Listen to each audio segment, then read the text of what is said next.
किस तरह की मोहब्बत अपने बहनोई के साथ? नहीं, बनवाई नहीं था, हमारा बाप था हमारा। यकीनन तकलीफ़ हो रही होगी। ये वो लम्हा है कि इंसान जो है वो अपने साथ साथियों के साथ जिनके साथ जीने के वादे करता है और अपने हाथ से जो है उनको दफनाता है। दुआ करें अल्लाह पाक की माफ़ फरमाए, कब्र की सानियाँ फरमाए। मैं तो यही कहूँगा बस उसके लिए, क्योंकि उसने कभी किसी का दिल नहीं दुखाया।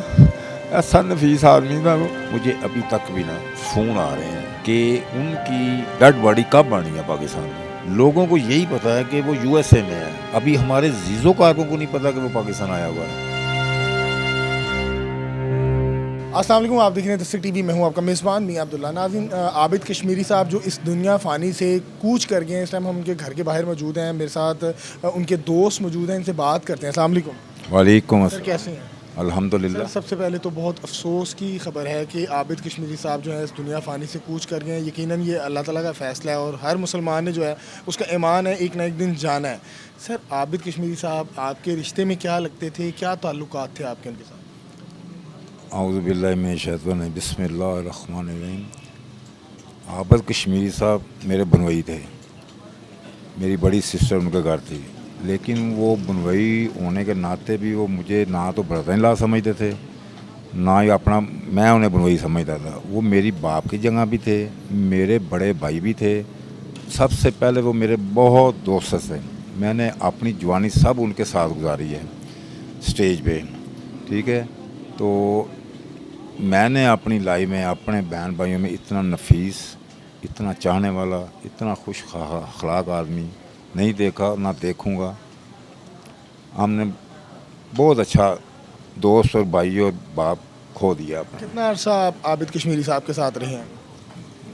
मैं माशाल्लाह कुछ 35-40 साल उसके साथ, 35 साल मैंने गुजारे हैं उनके कभी साथ। कोई लड़ाई झगड़ा? ना, कोई नहीं। कभी कहा हो कि यार यार तू की कीता है यार, तेन पता ही नहीं है? नहीं, वो उनकी थोड़ी से ना वो सख्त मिजाज भी थे, लेकिन उनको जब पता चल जाता था ना कि ये मैंने को गलत किया इसके साथ, जौन सी मर्जी कसम चुका है, कसम खुदा की वो माफ़ी मांग लेते थे उस आदमी से। हाँ, इतने कि यार ये मेरे से ज़्यादती हो गई है गर्मी में, तो मुझे माफ़ कर देना। तो बहुत खुश अखलाक आदमी थे। सर, हुआ क्या, किस तरह, क्या बीमार थे, क्या था? कोई बीमारी नहीं थी उनको, कुछ नहीं था। शुगर के मरीज़ थे। तो हार्ट पेशेंट भी थे? नो, कोई हार्ट पेशेंट नहीं। बिल्कुल सुबह उठे हैं, उठ के तो पेशाब के लिए बाथ में गए हैं। मेरी सिस्टर ने हाथ पकड़ा उनका, बाथ में लेके गई है, खुद ही बैठे हैं। तो सिस्टर मेरी ने पकड़ कर जूता उतारा हुआ था, तो मोज़े कह रहे थे मेरे गीले हो जाएंगे। उसने बोला कुछ नहीं होता। जूता पहनाने लगी है, तो वो उनको महसूस हुआ जैसे वो साइड पे ना लटक गए हैं। तो उन्होंने ऐसे पकड़ा है कि वो बाके कश्मीरी साहब, आबिद साहब, तो उसने शोर मचा दिया है। हमारे दामाद हैं, क्योंकि वो अपनी बच्ची के घर ठहरे हुए थे, तो आज उन्होंने अपने घर शिफ्ट होना था, क्योंकि घर की मरम्मत करा रहे थे वो। तो उन्होंने बथेरा बहुत उनको बहुत पंप किया जैसे वो डॉक्टर लोग करते हैं, लेकिन वो अल्लाह को प्यारे हो चुके थे, उनको हार्ट अटैक हो चुका था। सर, मुझे बताइएगा कि लोग बता रहे हैं कि आबिद कश्मीरी साहब जो है वो अपनी बेटी के घर रहना बड़ा पसंद करते थे, अपनी बेटी के साथ बड़ा लगाव था। क्या मोहब्बत की ख़ास वजह क्या थी कि बेटी को शादी कर दी, अपने लाइफ में वो खुश है, उसके साथ रहती थी? वो मोहब्बत की ख़ास वजह? नहीं, ख़ास वजह यही है कि एक तो बड़ी जो हमारी बांजी है आबिद साहब की बेटी, उसको तकरीबन मेरे को 22-24 साल हो गया, वो कनाडा में है। कनाडा से वापस नहीं, चलो उधर मिलती रही है बाप को। ये अकेली थी यहाँ पे, बचपन से ही बहुत प्यारी थी इनको, ये बहुत प्यार था इनको। औलाद तो सारी प्यारी होती है, लेकिन इनसे बहुत प्यार करते थे वो। यूएसए से जब आते थे 2 दिन इनके घर रहते थे, फिर अपने घर शिफ्ट हो जाते थे, लेकिन सीधा इधर ही आते थे। तो इस मरतबा तो वो यहाँ से निकल ही नहीं सके, यही शुगर की वजह से। तो बच्चे तो प्यारे होते हैं, लेकिन इससे जो बाहर है, आउट ऑफ कंट्री, वो कब आ रही हैं और कब जनाजे का टाइम है? 4 बच्चे हैं मेरी सिस्टर के, आबिद साहब के। 2 बेटी हैं, 2 बेटे हैं, ठीक हो गया। एक बेटा और एक बेटी पाकिस्तान में, एक बेटी कनाडा में, तो एक बेटा यूएसए में। वो इंशाल्लाह ताला वो आज रात को बैठेगा और कल पहुंच जाएगा। तो उम्मीद है कि संडे वाले दिन जोहर के टाइम तक उसका तदफीन कर देंगे सर हम। मुझे बताइएगा कि इतना टन्योर आपका उनके साथ रहा, 1980 में जो है आबिद कश्मीरी साहब ने इस फील्ड का आगाज़ किया, कोई ऐसा वाक़या, कोई ऐसा सफ़र, कोई ऐसी याद जो आप सदा ज़िंदगी कभी भूल ना पाएँ? उसके साथ तो हर लम्हा बीता हुआ ना जो वो याद ही याद है। सफ़र बहुत किया उसके साथ, ये सारी यादें हैं उसकी, क्योंकि उसने ना कभी किसी से कोई लड़ाई, ना कोई झगड़ा, ना कोई बदतमीज़ी। तो उसका ये प्यार जो है ना, प्यार उसका ये सारी ज़िंदगी याद ही रखने वाला है, हर बात का।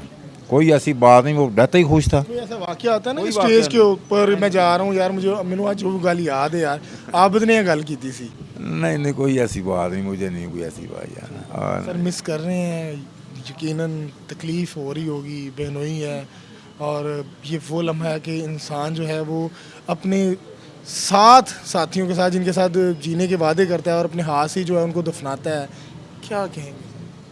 कुछ नहीं कहेंगे, दुआ करें अल्लाह पाक उनकी माफ़ फरमाए, कब्र की आसानियाँ फरमाए। मैं तो यही कहूँगा बस उसके लिए, क्योंकि उसने कभी किसी का दिल नहीं दुखाया, ऐसा नफीस आदमी था वो। बहन आपकी जो है वो यकीनन, उनकी बेगम, उनकी कैसी इस टाइम तबीयत है? उसकी हालत जो है ना, मेरे भाई का, मेरी सिस्टर का, जितना झूठ बोलो ना उतना ही प्यार था उसका आपस में। आज तक नहीं झगड़ा हुआ उनका। आपका साले बहनोई वाला ताल्लुक नहीं था? ना ना ना, बाप था हमारा, बाप था हमारा। तो आपके लिए तकलीफ़ का बहुत बड़ा लम्हा है कि आपकी इस तरह की मोहब्बत अपने बहनोई के साथ। नहीं बन भाई नहीं था, हमारा बाप था,